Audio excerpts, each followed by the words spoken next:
हिमालय की तलहटी में एक ऋषि अपनी कुटिया में रहते थे। वे पुराने भारतीय आयुर्वेदिक और योग के विशेषज्ञ थे। लोग दूर दूर से अपना इलाज कराने आते थे। ऋषि आयुर्वेदिक पद्धति और योग से बीमारियों का इलाज करते थे और अधिकांश रोगियों को रोगों से निजात दिलाते थे।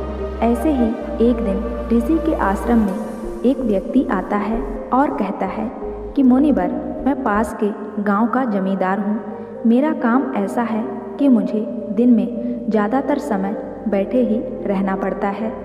अधिक शारीरिक श्रम न करने के कारण मेरा मोटापा बहुत बढ़ गया है और तरह तरह की बीमारियों ने मेरे शरीर में घर बना लिया है। मेरे पास घर पर खाने के लिए बहुत स्वादिष्ट खाना होता है, लेकिन मैं उसे खा नहीं पाता। अब मेरा मोटापा इतना बढ़ गया है कि मुझे उठने बैठने और चलने फिरने में भी परेशानी होती है। इसलिए क्या आप मुझे कोई ऐसा तरीका बता सकते हैं जिससे बिना मेहनत किए भी मैं अपने शरीर को स्वस्थ रख सकूं और इन सभी बीमारियों से छुटकारा पा सकूं? ऋषि ने कहा कि ऐसा भी एक तरीका है।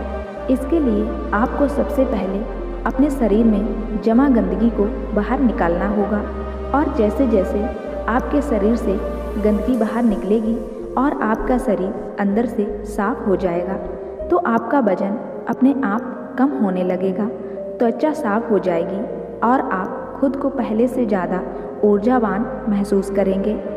सबसे पहले आप यह समझ लीजिए कि जब हम कुछ खाते हैं तो जब वह हमारे शरीर के अंदर जाता है तो उसका क्या होता है।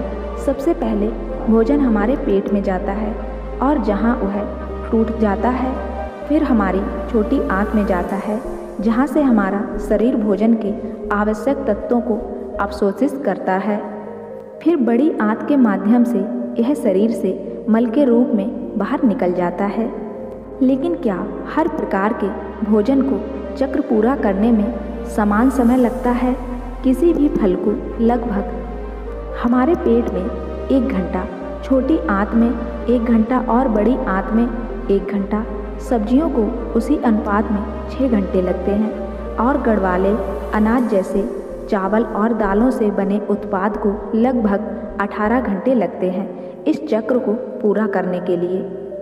यानी कि जिस भोजन में पानी जितना कम होगा उस भोजन को शरीर से निकलने में उतना ही अधिक समय लगेगा। जमींदार ने कहा, मुनिवर, जैसा कि आपने कहा था कि शरीर से अनाज को पूरी तरह से खत्म करने में 18 घंटे लगते हैं, लेकिन मैं अनाज को 3 से 4 बार खाता हूँ। एक दिन ऋषि ने कहा, यह वह जगह है जहाँ आप गलती कर रहे हैं। पिछला भोजन पच नहीं पाता है और आप अधिक डाल देते हैं। परिणाम स्वरूप पिछला भोजन पूरी तरह से अपशिष्ट के रूप में बाहर नहीं निकलता है। यह अंदर सड़ता रहता है और फंगस और कीड़े पैदा करता है। साधु ने जमींदार की ओर देखा और कहा कि तुमने लोगों के पेट में कीड़े होने के बारे में सुना होगा कि वे कीड़े कहाँ से आते हैं। वे कीड़े इस आधे पचे और सड़े हुए भोजन से पैदा होते हैं जो हमारी आंतों में चिपक जाते हैं। यह जरूरी नहीं है कि आपने कल जो खाना खाया वह आपकी आंतों में गंदगी के रूप में फंसा हो सकता है कि 1 साल पहले खाए गए भोजन का कुछ हिस्सा अभी भी आपकी आंतों में गंदगी के रूप में फंसा हो। ऐसा कुछ भी जो हमें सीधे प्रकृति से नहीं मिल सकता। इसे पचाना और बाहर निकालना शरीर के लिए बहुत मुश्किल होता है और फिर ऐसा भोजन हमारी आंतों में चिपक जाता है और एक मोटी परत बना लेता है। देखिए, हम जो भी खाते हैं वह हमारी आंतों की दीवारों के माध्यम से पचता और अवशोषित होता है और फिर हमारे रक्त में भेज दिया जाता है। लेकिन अगर गंदगी हमारी आंतों की दीवार में जमा हो जाती है तो भोजन के रस के साथ वह गंदगी भी अवशोषित हो जाती है और हमारे रक्त में मिल जाती है और फिर रक्त के माध्यम से हमारे शरीर के सभी हिस्सों में पहुंच जाती है और उनके काम में बाधा डालती है और अलग अलग बीमारियों का नाम देते हैं।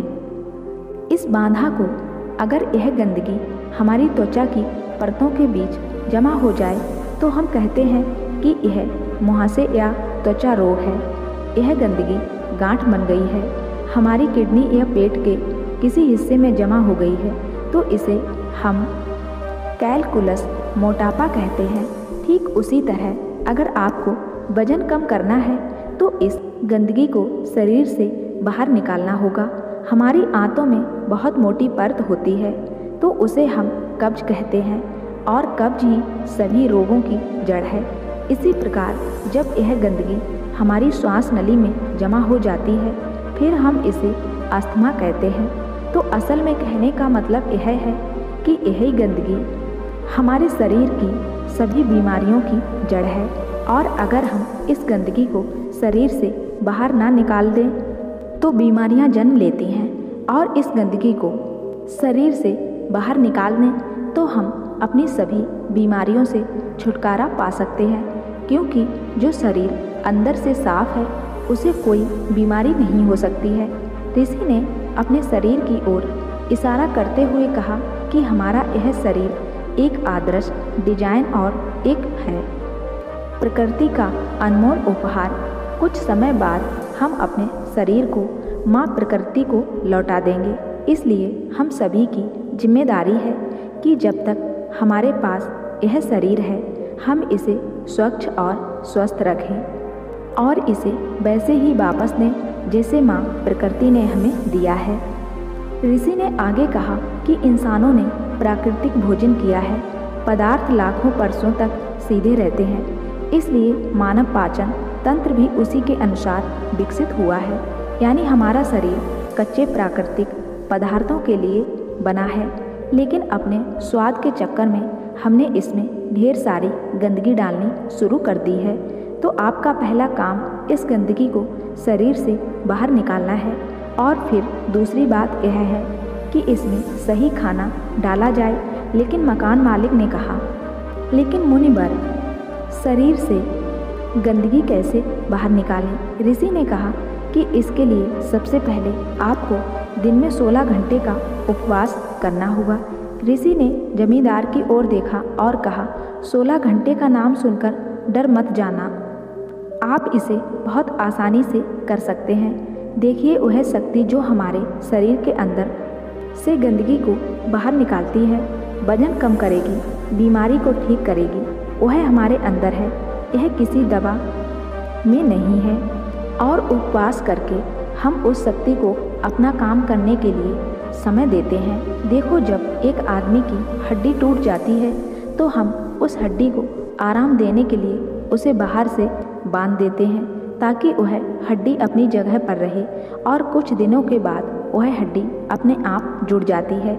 ऐसा नहीं था कि हमने उस हड्डी को जोड़ने के लिए उस पर कोई दवा लगाई थी, तो फिर उस हड्डी को किसने जोड़ा?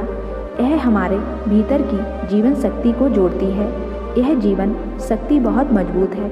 सोचिए, अगर यह जीवन शक्ति हमारी हड्डियों को जोड़ सकती है तो क्या यह हमारे अंदर की गंदगी को बाहर नहीं निकाल सकती है? क्या यह पत्थर को नहीं तोड़ सकती है? निश्चित रूप से यह ऐसा कर सकती है। जब जीवन शक्ति ने अपना काम करना शुरू कर दिया है तो यह किसी भी बीमारी को ठीक कर सकता है, चाहे बीमारी कहीं भी हो और कितनी भी पुरानी हो। सबसे पहले आप यह समझ लें कि जीवन शक्ति कैसे काम करती है। जीवन शक्ति एक समय में एक ही काम अच्छे तरीके से कर सकती है, या तो भोजन पचाने का काम या फिर काम पचाने का काम, आंतरिक मरम्मत का या शरीर का उपचार। लेकिन दुर्भाग्य से ज़्यादातर लोग हर समय खाते रहते हैं और इस जीवन शक्ति को अपना दूसरा काम करने के लिए समय नहीं देते, क्योंकि जैसे ही भोजन हमारे अंदर जाता है जीवन शक्ति उस भोजन को पचाना शुरू कर देती है। हमने सुबह नाश्ता किया, जीवन शक्ति इसे ठीक से पचा नहीं पाती, और हमने दोपहर का खाना खा लिया, वह भी पचता नहीं, और हमने शाम को फिर खा लिया, वह भी नहीं पचता, और हमने रात को खाना खा लिया। इस प्रकार प्राण शक्ति 24 घंटे 7 दिन रात भोजन पचाने में लगी रहती है। उसे कभी भी शरीर की बीमारियों को ठीक करने और शरीर में जमी गंदगी को बाहर निकालने का मौका नहीं मिलना चाहिए। इसलिए यदि हम चाहते हैं कि जीवन शक्ति हमारे शरीर पर अपना काम करे तो हमें उसे प्रतिदिन कुछ समय के लिए भोजन पचाने के कार्य से मुक्त रखना होगा और हम 16 घंटे का उपवास करके ऐसा कर सकते हैं। प्राण शक्ति हमारी आंतों में जमा गंदगी को बाहर निकालेगी, पथरी को तोड़ेगी और खून को साफ करेगी और सांस की नली में जमा गंदगी को बाहर निकालेगी। इस समय में प्राण शक्ति किसी भी गंदगी को, किसी भी बीमारी को दूर कर सकती है, शरीर से बाहर निकल सकता है। लेकिन आजकल लोग सोचते हैं कि अगर वे उपवास करेंगे तो कमज़ोर हो जाएंगे, लेकिन ऐसा नहीं है। हजारों साल पहले हमारे पूर्वजों के पास भोजन की निरंतरता नहीं थी। कई बार उन्हें कई दिनों तक भूखा रहना पड़ता था। तो इस तरह से मानव शरीर का विकास हुआ है कि उसे समय समय पर उपवास करने की आदत होती है। उपवास के दौरान हमारी जीवन शक्ति शरीर के हर हिस्से तक पहुंचती है। यह शरीर में जमा गंदगी को मल मूत्र, खांसी और पसीने के रूप में बाहर निकालती है। ऋषि ने मकान मालिक से कहा कि एक बात का हमेशा ध्यान रखना कि रात का खाना हमेशा हल्का होना चाहिए, और अगर आप अभी 16 घंटे तक उपवास नहीं कर सकते हैं तो आप 14 घंटे से शुरू करें और इसे धीरे धीरे 16 घंटे तक ले जाएं। पहले तो आपको यह मुश्किल लगेगा, फिर धीरे धीरे यह आपकी आदत का हिस्सा बन जाएगा। ऋषि ने एक और तरीका बताया जिसके द्वारा आप अपने शरीर से गंदगी को बाहर निकाल सकते हैं। वह है शरीर की मालिश और पसीने के माध्यम से। जब हम सप्ताह में कम से कम 3 बार तेल से शरीर की अच्छी मालिश करते हैं तो इससे हमारा रक्त तेजी से चलता है और यह रक्त उसके साथ चलता है नसों में जमा अवशिष्ट को गुर्दे तक ले जाता है, जहां से इस अवशिष्ट को हटा दिया जाता है पेशाब के जरिए शरीर से बाहर। इसी तरह जब कोई व्यक्ति कड़ी मेहनत करता है तो उसके शरीर में जमा गंदगी और चर्बी पसीने के रूप में बाहर निकलती है। ऋषि ने आगे कहा कि स्वस्थ रहने के लिए, शरीर से गंदगी निकालने के लिए सही आहार लेना जरूरी है। अब मैं आपको भोजन के 3 नियमों के बारे में बताने जा रहा हूँ। पहला नियम है अपने आहार में 40-50% सजीव भोजन शामिल करें, चाहे वह फल हो, हरी सब्जियां हो, सूखे मेवे हो या अंकुरित अनाज हो। कुल मिलाकर इसे पकाया नहीं जाना चाहिए। ज़्यादातर लोग मृत भोजन खाते हैं और फिर स्वस्थ रहने की उम्मीद करते हैं। मृत भोजन खाने का मतलब है कि हम किसी मृत चीज़ से जीवन निकाल रहे हैं, इसलिए इसमें कुछ लगेगा। हमारा शरीर से ऊर्जा निकलती है तो यह हमें ऊर्जा देती है। भोजन को पचाने के लिए आवश्यक सभी पाचक रस न केवल शरीर में पाए जाते हैं बल्कि उस भोजन में भी पाए जाते हैं। लेकिन जब हम उस भोजन को पकाते हैं तो उसमें से बहुत से पाचक रस नष्ट हो जाते हैं, और जब हम बिना पाचक रसों के खाना खाते हैं तो हमारे शरीर को उन सभी पाचक रसों का दोबारा बनाना पड़ता है जो नष्ट हो गए हैं। लेकिन किसी व्यक्ति का पाचन तंत्र कितना भी अच्छा क्यों ना हो, वह उन सभी पाचक रसों को दोबारा नहीं बना सकता जो नष्ट हो गए हैं। इन्हें कुछ हद तक बनाएं। दूसरा नियम है शुद्ध शाकाहारी भोजन खाएं, यानी जो भोजन पेड़ों से मिलता है, जानवरों से नहीं। मांस, मछली, अंडा ना खाएं। प्रकृति ने हमारे शरीर को जानवरों को खाने के लिए नहीं बनाया है। तीसरा नियम, बासी भोजन या लंबे समय तक का रखा भोजन नहीं करना चाहिए। जो भोजन पकाया जाता है उसे पकाने के 3 घंटे के भीतर ही खा लेना चाहिए, क्योंकि 3 घंटे के बाद वह भोजन तामसिक हो जाता है और उसमें से जीवन समाप्त होने लगता है। इसलिए भारतीय यौगिक संस्कृति में पका हुआ भोजन किया जाता है। 3 घंटे से ज़्यादा रखा तो खाया नहीं। हमारे पूर्वजों ने भी इसी नियम का पालन किया था, इसलिए खाना सीधे चूल्हे से उनकी थाली में आ जाता था। लेकिन आजकल ज़्यादातर लोग सुबह का खाना शाम को खाते हैं और रात का बचा हुआ खाना सुबह खाते हैं और कई बीमारियों को नियंत्रण देते हैं। ऋषि ने जमींदार के चेहरे की ओर देखा और कहा कि यदि तुम नियमों का पालन करोगे तो तुम्हारी बीमारी भी ठीक हो जाएगी और तुम भी ठीक हो जाओगे। स्वस्थ रहें और कभी बीमार ना पड़ें। दोस्तों, उम्मीद करती हूँ आपको इस कहानी से एक अच्छी सीख मिली होगी। यह कहानी कैसी लगी हमें कमेंट करके ज़रूर बताएं और साथ ही मेरे चैनल को सब्सक्राइब भी ज़रूर कर देना और वीडियो को लाइक शेयर करना ना भूलें ताकि दूसरे लोगों को भी इस कहानी से कुछ सीख मिल सके।